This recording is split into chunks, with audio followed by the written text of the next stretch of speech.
Welcome to Sparks of History, where Jewish history and world history meet. We are very pleased and honored to have with us today Rabbi Menachem Levine. Rabbi Levine is the CEO of, I'll just use the initials because that's what I see all the time, of JDBY-YTT in Chicago, which is the largest Jewish day school outside of the New York, New Jersey region. Previously, Rabbi Levine was the Rav of Kehillas Echad in San Jose, California. Rabbi Levine studied in Yeshivas Mir-Yerushalayim, Shaar, HaTorah-Grodno in New York, and in Bais Medrash Govoha, BMG, in Lakewood, New Jersey. Rabbi Levine earned an undergraduate degree from University of Yeshiva University and received his JD degree from the University of Pennsylvania Law School. Rabbi Levine is a noted and popular speaker and has spoken at diverse companies such as Intel, Apple, Google, as well as for local and international nonprofit organizations on various topics, including Jewish viewpoints of current events, assimilation, and the Holocaust. Rabbi Levine has also written for numerous publications, including, but not limited to, the Dallas Morning News, the Washington Times, the Jerusalem Post, Hamodia Magazine, H.com, and others. Rabbi Levine, thank you for joining us. We appreciate it very much. Thank you for having me. The alarming rise of anti-Semitism in the United States, worldwide, something that we're obviously witnessing today. I think today we want to go back a little bit in time to a different period and see what we can learn about Jewish life, the Jewish community, assimilation, and anti-Semitism, and hopefully learn some lessons from that period. And we're going to go back to the 1800s, to Vienna, Austria. What was the state of Austrian Vienna Jewry in the mid-1800s? Okay, so basically, for hundreds of years, Vienna was almost inhospitable. There were brief periods of where Vienna was hospitable, and the Jews were successful that short period of time, and then they were crushed and exiled or persecuted or massacred. By the late 18th century, already under Maria Theresa, it started to improve slightly, albeit she was a rabid Catholic and certainly anti-Semitic Catholic as well. Her son, I'm just going to jump to the end of the 18th century just to get us to the middle of the 19th. Her son, Joseph II, was actually from the biggest reformers of the 18th century. And he was not only, for the time, philo-Semitic relatively, he was anti-clerical. He was despised by the Catholic Church for that reason. He even had a visit from the Pope, which he was polite but firm in his stances. And Joseph II really, for the first time in Vienna in hundreds of years, made Vienna more livable for the Jews. Joseph II took off the special taxes of the Jews. He gave them a little bit of civic rights, albeit so they didn't have full emancipation and equality, although he said it at some level. And had Joseph II lived longer, perhaps it would have improved even further. He ends up dying in 1790 suddenly, and his brother takes over, and he's not as good, but he's also not his mother, Maria Theresa. This would continue for the next 30 or 40 years. The Jews would start to get more rights. Of course, Europe itself changes this period of time. Napoleon, the French Revolution, all comes and spreads ideas throughout Europe. Of course, Austria, the Habsburg, Vienna was part of that, those wars. And some of these ideas of emancipation come to Austria, but it's really in the mid-19th century, after the revolutions of 1848, when probably the most beloved 19th century European leader comes to power in Vienna as the head of the Austro-Hungarian Empire, and his name is Franz Joseph II. And Franz Joseph makes Vienna a hotspot for the Jews. In general, what Franz Joseph does is he opens the doors of, he was actually in the response to some of the revolutions, his uncle gets pushed out and he comes into power. And what really Franz Josef does is he makes Vienna hospitable. So what all of a sudden in the mid-19th century, in the 1850s, starts this golden age of Vienna where Jews are more and more accepted, not necessarily as traditional Jews, but being a Jew itself was not a problem. And that really, and for Vienna and actually other European cities under the Austrian-Hungarian Empire, like Prague and Budapest, they have huge growth of the Jewish population, primarily because it was a much better situation than Russia or Romania or Poland. Where did the Jews come from? This growth of the Jewish community in Austria, Vienna, they came from the east, they came from the west. Right. So a lot actually, came from Galicia because Galicia was under the Austro-Hungarian Empire. That's I'll tell you a quick vignette. When I'm all four of my great, speaking of anti-Semitism, which it speaks to me deeply. All four of my grandparents were Polish Holocaust survivors. I'm named after my two great grandfathers. As you're a historian like yourself, you very well know that Poland, the chance of surviving in the Holocaust in Poland was 1% or less.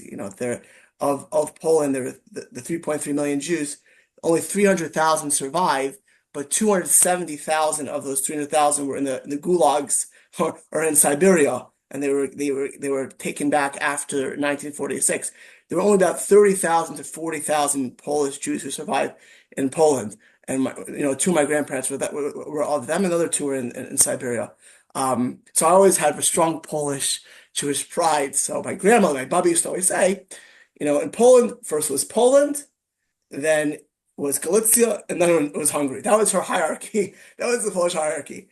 And when I was dating my future wife, part of our family is Polish, Lithuanian, and the other part is Hungarian.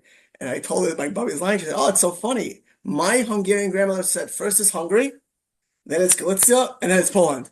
So the compromise that Galicia was always in the middle. And the reason why is because Galicia, the border was always shifting. Eventually it would end up in Poland, most of Galicia, or a large percent of it, some in Ukraine today.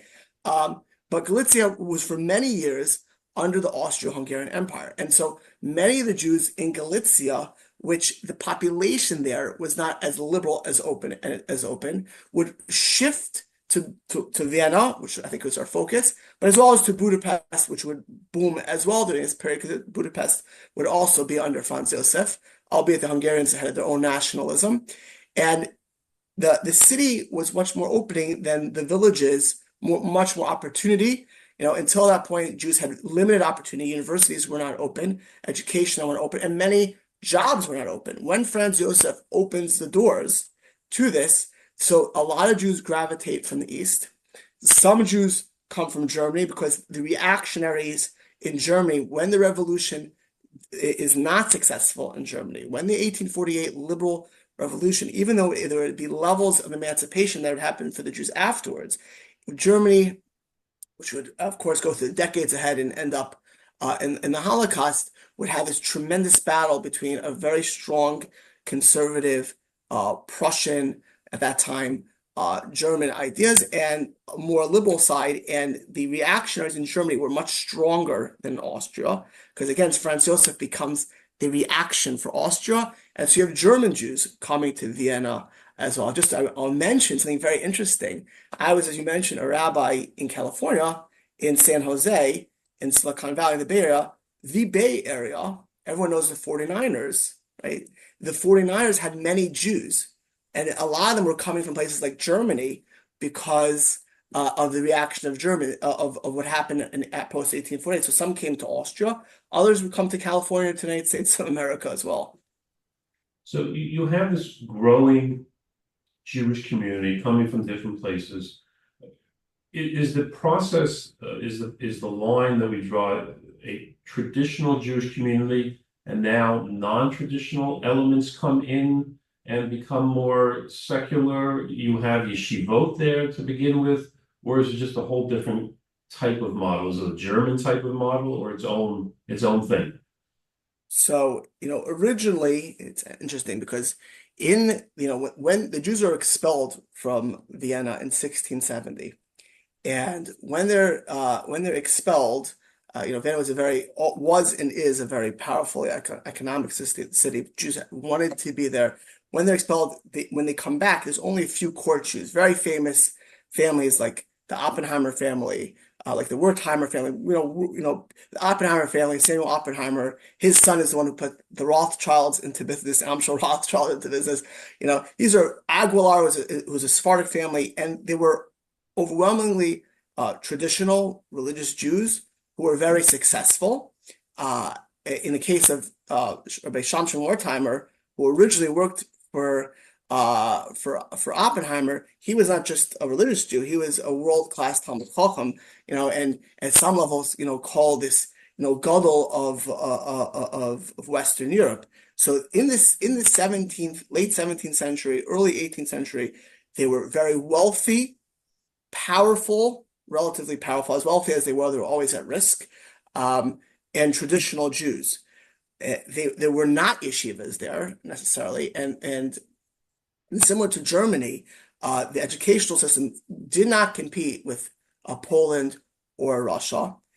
And on top of that, which is very important, people, when they talk, when you go to yeshivas today, you hear a lot about Haskalah and all the negatives. And even my wife, on her Polish side, is a descendant of the Balatania. The Balatania was very against Napoleon. And it wasn't just that they were necessarily against the outside world. There's an element of some level of that. But the harsh fact was, even under Franz Joseph, but certainly Joseph II, who I started with, the gates were open, but they didn't want you speaking Yiddish or Hebrew. It was open as long as you really, it was not a multicultural society. As long as you fit in with Austria, in the case of Germany, with Germany, then you were welcome. And certainly, if you would really want advanced, and to quote Heinrich Heine, then baptism was the ticket to acceptance. So what happens is, when they start to be emancipated, and Jews are always, we're looking into it, not just to do well, but to succeed. A lot of doors of success were only open if you didn't accentuate your Judaism, and if you really wanted to be successful, you really had to leave your Judaism. And there were many Jews, including many of the descendants of these great court Jews, who end up assimilating. And eventually many of them converted. I mentioned, Oppenheimer. Oppenheimer's great-granddaughter was Mendelssohn's wife, and we know that he moved to Germany over there. But Mendelssohn, 4 of his 6 children convert, and then his grandchildren, Felix Mendelssohn, and all of them convert. So there was tremendous pressures not to be openly, passionately Judaism. And so in the early emancipation, where it was not multicultural, where the price of true acceptance was not being openly Jewish, not necessarily having to convert. Although if you wanted to be in parliament, you'd have to convert, perhaps. If you wanted to be a professor, perhaps you had to convert. So those pressures were too great for a large percent of that population in Vienna, and a lot of them lost their Judaism and assimilated. And they, almost like, the frog in the water. The hot water gets hotter and hotter and hotter. Start getting up a little bit, and then they totally assimilated. And to a point, there was lots of conversions in Vienna and mass intermarriage. So at that point, you have a lot of assimilation. I'll just say briefly, on the other hand, Vienna was and is the capital of Austria. Under that empire, would be Slovakia. And in Slovakia, at the same time, you'd have a city called Pressburg, which is its German name, and today called Bratislava, which was the home of, it was a much, much, much smaller city than Vienna. But the Chassam Sofer was there, and he had a huge effect on Orthodoxy. And his son-in-law would open a community in the mid-19th century in Vienna, and that would really start the Wien community, which was a very strong Orthodox community. And that smaller community were willing to give up opportunities to be strong Jews, and that was a small part of Vienna, but certainly not the majority. So painting a picture, there seems to be from the non-Jewish side, from the Christian side, we're talking about Catholic Vienna? Yes, Catholic Vienna. Catholicism, okay. And when we talk about intermarriage, so this was accepted by the non-Jewish world. They were, without conversion, they would marry Jewish men or Jewish women as long as they weren't observant. Yeah, I mean, like Germany, the intermarriage rates in the mid-19th centuries were almost 40-50%. You go to Poland or Russia. By the way, some of the Jews that came in the mid-19th century to Vienna were Polish and Russian Jews, because it's a totally different lecture. The anti-Semitism there was so intense under Nikolai. It was so gruesome. But basically, those Jews that would come from Eastern Europe knew they were coming to a much more assimilated city, so many didn't do it. But the Germans or Austrians, or even in the Czechs who would marry Jews, were typically the liberals, overwhelmingly the liberals, and those liberal Germans, they themselves, or Austrians, were themselves not particularly religious, and they would have no problem intermarrying. Some of them, of course, would be a little more conservative, and they want the Jews to convert themselves. On the other hand, there was always a large percent of Austria and Germany that were not only nationalistic, but rabidly anti-Semitic, even in the best of times, and they would never marry a Jew. And if they did, they would look down on their spouse. One of the most famous Jews of Vienna was Gustav Mahler, who would be eventually head of the New York Philharmonic Orchestra, but at the time head of Vienna's orchestra, which was the orchestra of Europe and therefore the world. And by the way, his ticket to become the head of that orchestra was conversion.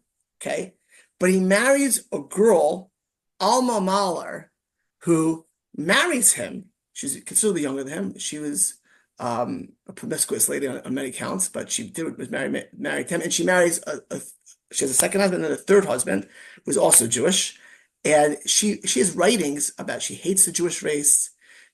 She would make fun of Jews, and she's marrying this converted Jew, Gustav Mahler, and it's clear in her writings that she thought she was redeeming them, like she was the superior race, and she's helping these very successful. Her third husband was also a playwright, a very successful Jew, assimilated Jew.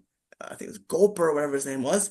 But she, in her own right, she was, again, with this German, Austrian, better race, and will take the converted Jew. So it really depended. But in the more liberal circles, it was accepted. In other circles, the Jews had to convert for the intermarriage. And even some of those who didn't convert were looked down at by their spouses, so to speak, or sort of by their families. And who were some, in addition to Gustav Mahler, the great composer, who were some of the other famous Jews, Viennese Jews that we know of? Well, we know that the world of psychology, the whole world of psychology, was really were Jews of Vienna. Jews of Vienna essentially built psychology. Most famous was Freud, Alfred Adler. You had later on Viktor Frankl. You had other composers like Arnold Schoenberg amongst them. You had many of the famous world economists would come from Vienna. In the golden age of Vienna, 60% of the doctors and lawyers were there. And of course, there were people like Theodor Herzl who would create the Zionist music, coming from a totally secular home, living in Vienna. And then you have other Jews like Karl Marx and Jews who would pass through as well, who were certainly changed the world. I once saw, I'm sure you've seen this as well. Well, the past 200 years, the four most influential people were Marx, Freud,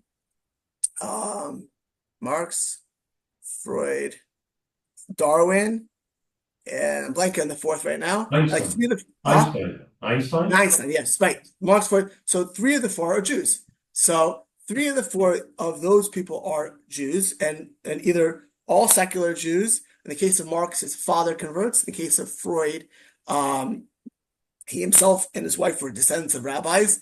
They would be anti-religious, and Freud's writings are clearly anti-religious, but he was a proud Jew. Freud was a proud Jew. He never gave up on his Judaism, but certainly had no connection to the religion of Judaism, thought the Torah was not true.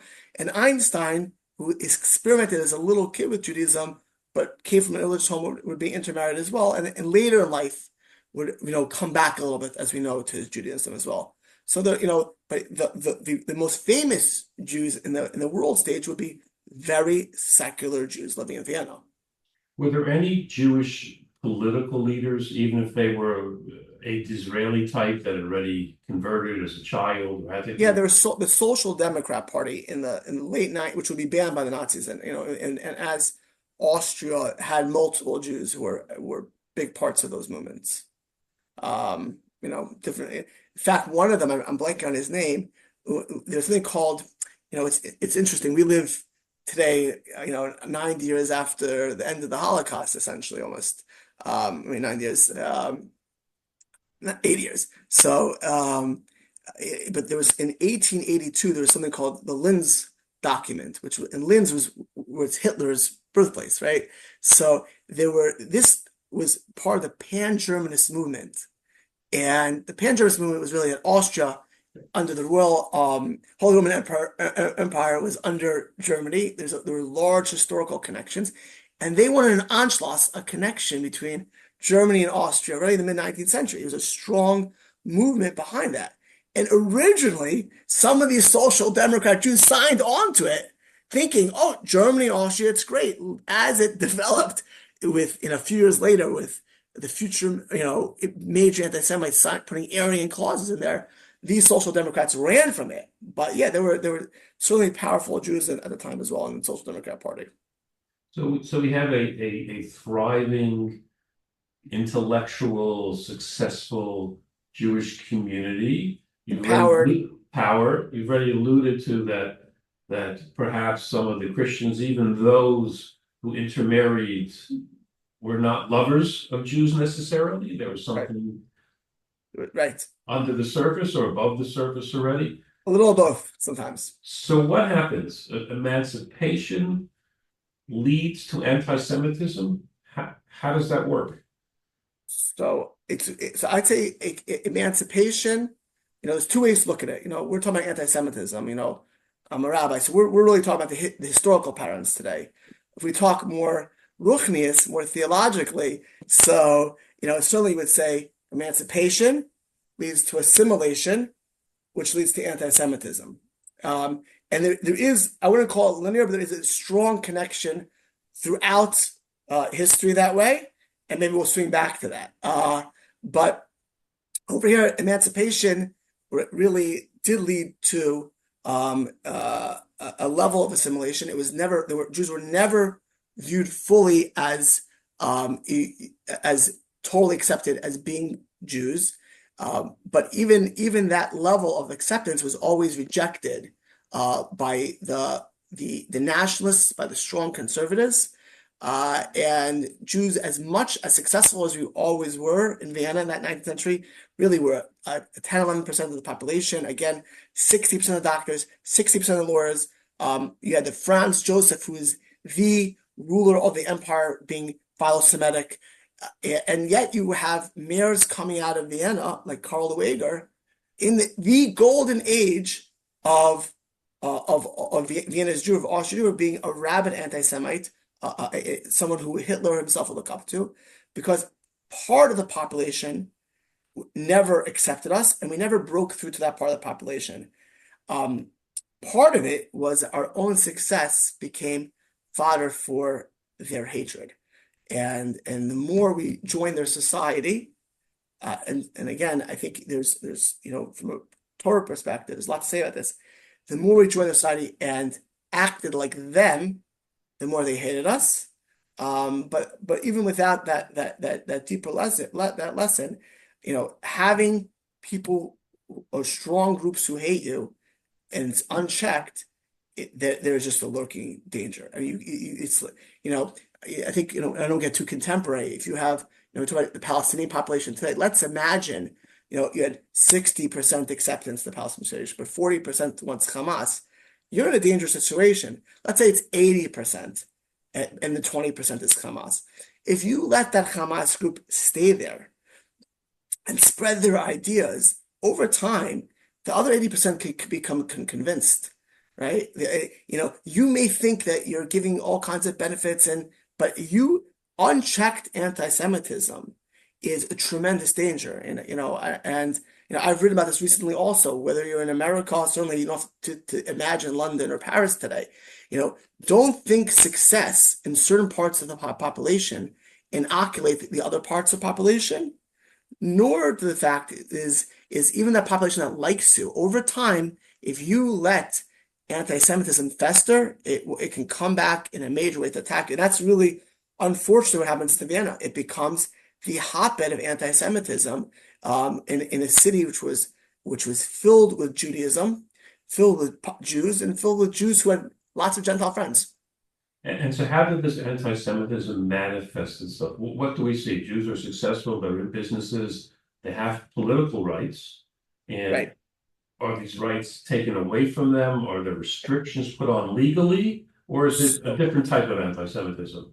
It's amazing. By 1867, Jews have full rights in Vienna. Now, it would have been earlier, but sometimes things are a process, and it's hard for Americans today or Israelis to really imagine what it meant to be a Jew in Europe. Even in Western Europe, it's very hard for us to believe.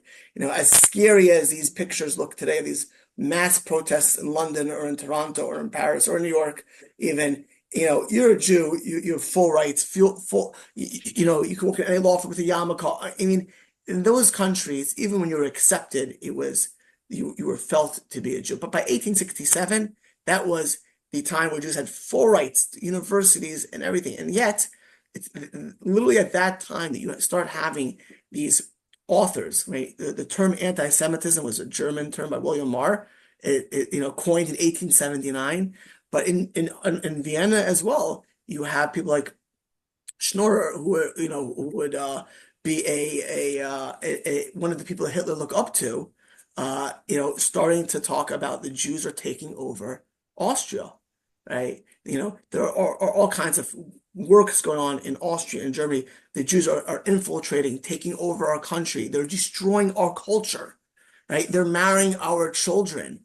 And so what happens is at the point where Jews get total freedom is where the strong reaction happens, so much so that Vienna, which is this city with 10% Jews, where Jews are very powerful, very accepted. It's the capital of the empire where Franz Josef is. They start electing a very rabidly anti-Semitic mayor, Karl Lueger, at the end of the 19th century. He'll be elected 5 straight times. Franz Josef does not let him become the mayor, but eventually has no choice because that's the will of the people. And so when he becomes mayor, he wasn't Hitler. He was one of the people Hitler quote in Mein Kampf. But he would rail against the amount of Jews in universities and all these types of things, and it would start to have a strong reaction, and it would poison the people, the citizens of Vienna, and really it spread to throughout Austria and obviously other places as well. And what is the reaction of Austrian Viennese Jews, and was this shift and this wave of anti-Semitism one of the influences on Herzl at the time? So the reaction, if you look today, I would say, was relatively, they tried typical political, movements and pull and dealing with Franz Josef. Most, I guess we mentioned earlier, most of the Jews are secular, and some would. It's sad to say, on a brief tangent, I think we're talking anti-Semitism today. You find Jews today, because of what's going on, becoming more Jewish or less Jewish, right? They're hiding their Judaism. They're joining pro-Palestinian movements. So there were Jews who they went farther away from it. That literally ran away farther, thinking that would be a solution. And And at the time, I hate to say it, there was very little kiruv. Obviously, Rav Hirsch was alive in the late 19th century, Rav Hildesheimer, and in Germany had a kiruv element. But in general Judaism, at the time, the Torah world did not have a mechanism. They had so many losses amongst the Orthodox. They were just trying to hold the numbers. There was not a lot of outreach, not a lot. There was some, but not a lot to our secular brethren. So secular Jews, typically are overly idealistic. They don't have a strong Torah bent of Esav son Yaakov and Sinai, like the Gemara in Shabbos says that Sinai leads to Sinai.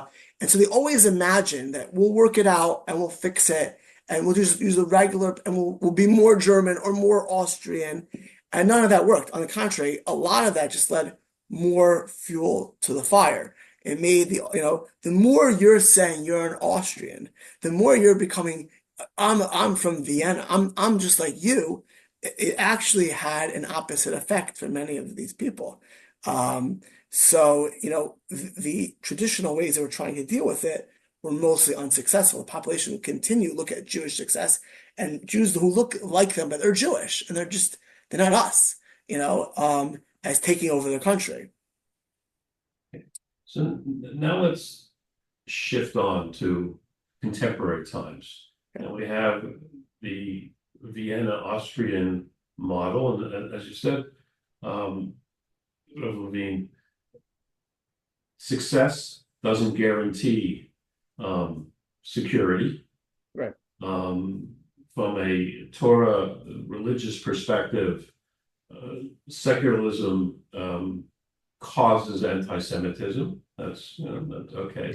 So now we're in contemporary times, and certainly one argument is the world is different. America is different.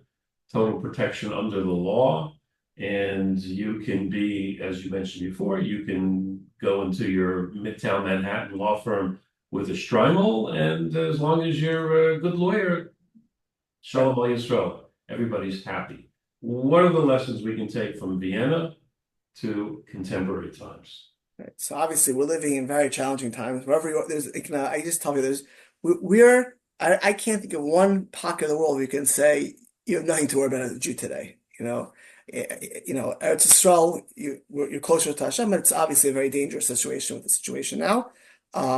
America, in past years shown, and certainly Canada is much worse than America. The past years has shown that, in the most Jewish places in America are, Jews are not living in Oklahoma or in Iowa, where the general population is, more, Protestant, Baptist, pro-Israel, pro-Jewish. Again, why that's true today and the historical anomaly and how that goes is different lecture. But Jews are living in liberal cities, and they're living in liberal cities which are multicultural, and you can live as a Jew in that multicultural world to an extent. But increasingly, there are two strains causing issues for Jews. I actually, I really feel at some level the anti-Zionism strain is almost like an inquisition today. Really, they are trying to, with modicums of success in certain pockets, but mentioning Vienna, you let these things fester, it's going to get worse and worse. In academia, on the universities, it's not just that if you're pro-Israel, if you are going to Hillel, you're the enemy. If you're going to Chabad, you're the enemy. And it's not just the Students of Justice of Palestine. They have many allies in the left-wing liberal spectrum who, for intersectional reasons, for some of them being anti-Semitic reasons, view Jews in Israel as, we are overpopulated in academia, we're privileged, and the Palestinians are the underdogs and they're not privileged, or the Jews are colonialists, and we get stuck with all of these other groups. And those types of things in universities, they're in the media, they are in some, we talk about social democrats in Germany. There's a socialist party today in America that are, to join it, you basically have to be anti-Israel, and not just anti-Israel. You have to pledge to these type of groups that you won't visit Israel, you have nothing to do with anything. So you have lots of these right now at some level marginalized, but they're gaining followers, and basically they're not just out for Israel. They're out for any Jew in America who's pro-Israel, any Jew in America who supports Israel. And the overwhelming majority of American Jewry, is still pro-Israel. Obviously, in the religious world, there's different nuances of how that manifests. But every Jew who has any brains cares about the security of the state of the people of Israel. And you have these outside groups. So when you look at America or in the Western world today, you have a group like that. There's another group which is more unique to Orthodoxy, which is the far left, and we just stand in their way. Historically, a lot of anti-Semitism was because the Jews are religious opponents. I think Sigmund Freud from Vienna was the one who said that the Christians hate us not so much for killing Yashka, Jesus, but for creating him. So there were those who blamed us for creating this religion. Actually, Hitler, if we believe Hitler speaks Roshing, whether it's true or not, said that. But today, if you're far left on the spectrum, so religious Jews are proud Jews, and as opposed to the secular part, which is unfortunately many of them are not in that camp yet. They're embarrassed of their Judaism, they hide their Judaism, most Muslims don't even know anything to do for it. But we're not letting, our curriculum is pro-family. It's not accommodating of new ideas of gender, those type of things. We stand in the way of, the world's evolution. And so you find, if you're Orthodox today, many people coming against, you want to look at your idea system as a threat to them. You're a Republican voter. You're a pro-family person. You're anti, abortion, whatever level, anti-gay marriage. So there is that threat as well. And unfortunately, both on the anti-Zionist and on the anti-religious, you have Jews against us as well. So, which is, adding a lot of fuel to that fire. So I would say, one of the lessons of Vienna is we got to be cognizant that these today trends, which have not overwhelmed American or Canadian or European Jewry, are knocking at our door. Is putting aside the pro-Palestinian Jews, do you hear an argument that in Vienna in the 1800s, the Jews said, we become secular, right? We don't need religion because secularism, as opposed to religion, is the ticket for our emancipation, and it's happened. And look at our success, and success is measured by percentages of professors and lawyers and businessmen, etc. Do you hear an argument at all from American Jews who say, I'm not going to be anti-Israel, I'm not going to be pro-Israel, let's take Israel out of the equation. If we took Israel out of the equation, then things would be much better. In other words, Israel being, in place of religion in Vienna in the 1800s, and now it's Israel in 2024. Just take it out of the equation. We're Americans. That's all. We're Americans. So, as you know, probably America today is divided into three major groups. I put the Orthodox group, so we'll take them out for a second because they're not germane, no gaya to this. The Orthodox are the halakhic Orthodoxy is at least 15 to 20% if you go by in the halakhic world. When they have the numbers, they inflate it with all kinds of non-halakhic Jews. The Orthodox are not part of this. That's one group, and we have a huge percent of the under 35 population. There is the conservative reform group. I'll put them together for argument's sake, which have some affiliation. Varying from going to Yom Kippur and one day Rosh Hashanah and Pesach. Most of them, certainly the older population, is in the pro-Israel camp. And then there's the unaffiliated Jews who have, which is a huge group. So in the unaffiliated group, there are a lot of people who would fall into that. In the unaffiliated group, they're typically, I was around in the Bay Area. There's a lot of unaffiliated Jews there. Their Judaism is almost like you're Italian, you're born with it, you're Irish. They know nothing. Some of them are in birthright, some they're not. And so Israel to them is just, they don't know enough to fight it or to take it out of the equation. Let's leave this. Otherwise, things are good because, as I mentioned, the two major streams of anti-Semitism today in America is the anti-religious, and it's really not anti-Jewish, it's anti-Orthodox. And the other stream, which is much more, physically dangerous, is the anti-Israel, which is really an inquisition. And that group, if you are Bernie Sanders, they like you. If you're apathetic, they don't care about you. And if you're pro-Jewish, pro-Israel, you're the enemy. So, there are Jews who feel like, okay, just don't say anything, let things be, and life will be good. For sure. And amongst the unaffiliated, there's a lot of people like that. Are you, Rabbi Levine, optimistic today about the future of American Jewry?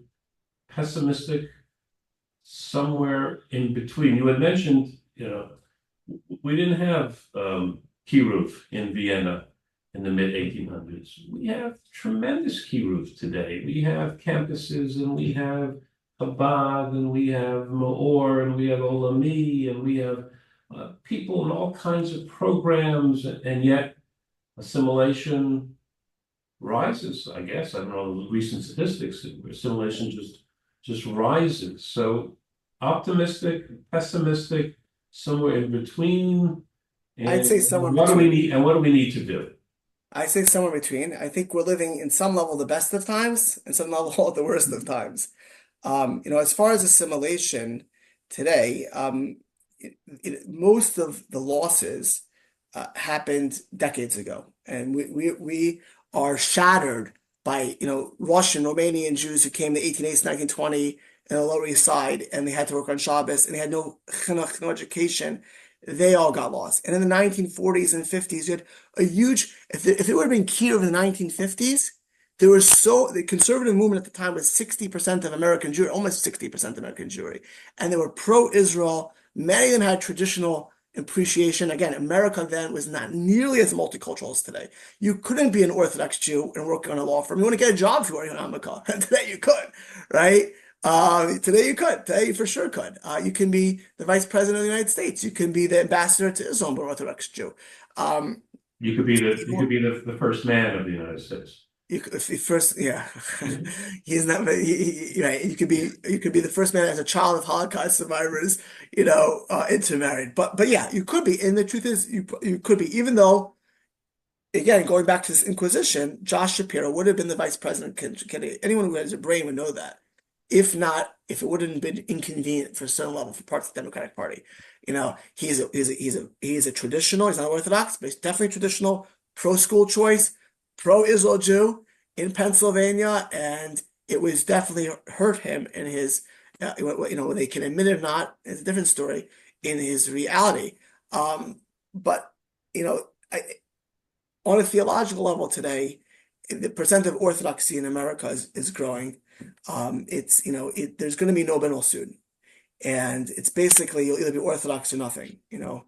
Unfortunately, it's only or a reform, which every single Reformed Jew, you'll have no idea if they're Jewish. The halachic status will be so complicated. Like yourself, I love every Jew, relative of their denomination or practice. But I cry. I went to California. I was a rabbi in Silicon Valley for many years because I wanted to be in a place where I could impact Jews who had no Judaism. And the Bay Area is probably the worst part of the country for that. It's almost 300,000 Jews, less than 1,500 are Shomer Shabbos. At most are unaffiliated, and a lot of them, there's a large pro-Palestine Jewish faction in the Bay Area. And today you have a lot of kiruv. Actually, I'll share with you an amazing story. I read for Torah, as mentioned, and I was a rabbi in the Bay Area for 15 years, and now I'm head of a very Orthodox school system today. But I still, as a Jew and as a knowledgeable person, I do every week. I interact with hundreds of our secular brethren, And I learned with multiple of them. And a couple of years ago, I was learning with a person I think is very important for the question you asked. And his name is Kyle. I can say it because I originally printed this article in the Hamodia. So I said to Kyle, learn Chumash, take an art school Chumash, and because I can't learn not only that every day, and you'll ask me other questions. So he learned Parshas Noah, and he came to me and he asked me, Kyle, I read in the Chumash by the afterward, the Haftorah about it's the waters of Noah. It's Mei Noah. It's the waters of Noah. And he said, why is the flood, the deluge, the Mabul, called the waters of Noah? So I said to him, if you're Noah, and you're seeing a flood, and you are the only person that can save the world, you, Noah, and of course you try, you make some efforts. You're the only person that can save the world, and you didn't do enough, then you're culpable. You are the only one. Imagine you were the one that could save us from Auschwitz or from Treblinka, and you do a half-baked job. You daven, but you don't totally daven. You people there can say, come back. You don't believe in it. Part of the criticism of Noah is he didn't believe that the people could do tshuva. He was skeptical about it. And that's one of the major criticisms. Of course, Noah's a tzaddik, but he looked himself. But he's looking at people. They're so sinful. Look around me, and he didn't believe in it. And Noah had the opportunity. That's why he's blamed. This guy Kyle looks me in the face. He says, Rabbi, let me ask you a question. You're helping me. He lives in, if you know Chicago, the North Shore, Highland Park, Wilmette, Northbrook, Deerfield. He says, how come more Orthodox Jews aren't aren't teaching us secular Jews over there? You're the only one. This guy tells me, you're the only ones who can help us. You are the only ones who can help us. And I gave him an answer. I talked about it on the campuses and Chabad and the Orthodox outreach, but his question is true. We're not doing the full amount that we could. And I wrote this article for Hamodia. It was called, as in their magazine, Noach, Parshas Noach and Kyle's question. And I actually had a follow-up to this. October 7th was, this year, was Shmini Atzeres, or Simchas Torah Israel. And right after, I wrote an article again for Parshas Noach. I used this, and I put it in Arutz Sheva this time, and it's on National News. It was called The Floods of Noach, or something like that. And I said, we'll have the best opportunity to do Kiruv today. And the truth is, there is a tremendous opportunity for Kiruv today, and there's so many people trying to. And today you have things like Project Inspire, but unfortunately, the chasm today we're not in 1950 anymore. Had we done Kiruv in 1950, we would have had a much better shot.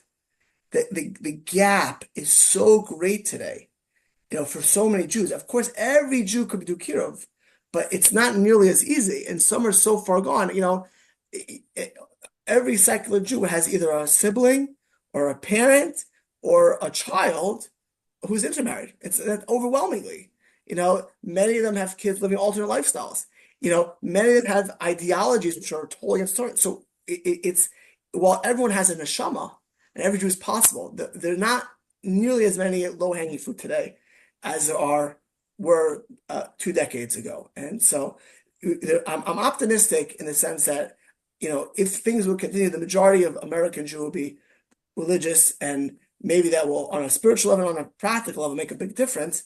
But there's certainly a lot of concerns, both because America's values are shifting, and due to immigration being, not against immigration, but not being careful who you take into this country.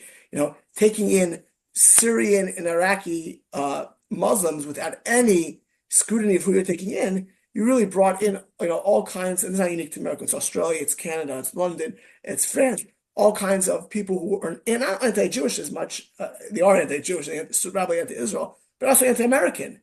So there's definitely things to be very concerned about, and there's things to be more optimistic about. This has been fascinating, and as we always say, it's the tip of the iceberg of a very deep and profound subject and topic. And Rabbi Levine, thank you so much, and you should continue to go from strength to strength, high to title, and all of your endeavors. And thank you so much for being with us. Really, my schos, and I wish everyone a ksila tova.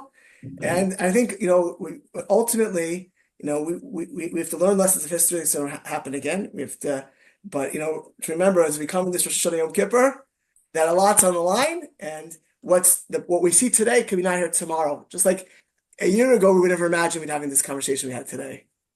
So it should be a good year for all of us.